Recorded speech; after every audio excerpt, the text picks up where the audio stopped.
Right. You mentioned the labor market and female participation in the labor market.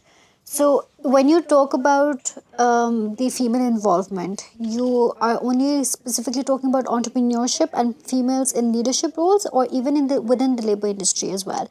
Because, like from what I mean, please correct me if I'm wrong. My understanding is that in the cottage industry, or especially in the textile industry, women are very heavily involved in that. Is that true, or is that So I was referring to both right? Acha. female labor force participation and women entrepreneurship. And overall, if you look at the female labor force participation for Pakistan, it is only 22%, Right. which is much lower than your regional comparators, Sahi, be it sahi. Bangladesh or if you India.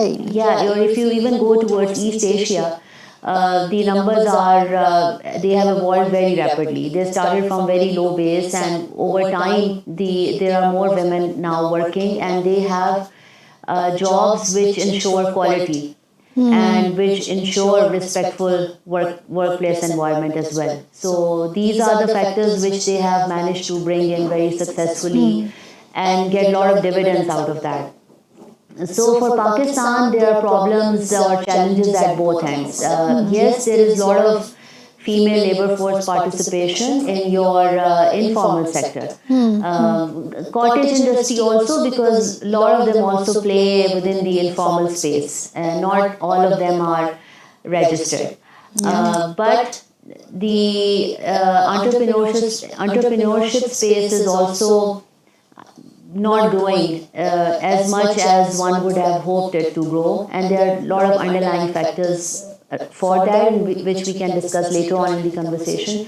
But for us, it's important to look at both angles, because if you want to capture what women are doing as a workforce, then it's very important to make sure that they know about their rights as workers. And that will only happen when there will be more formality in the sector.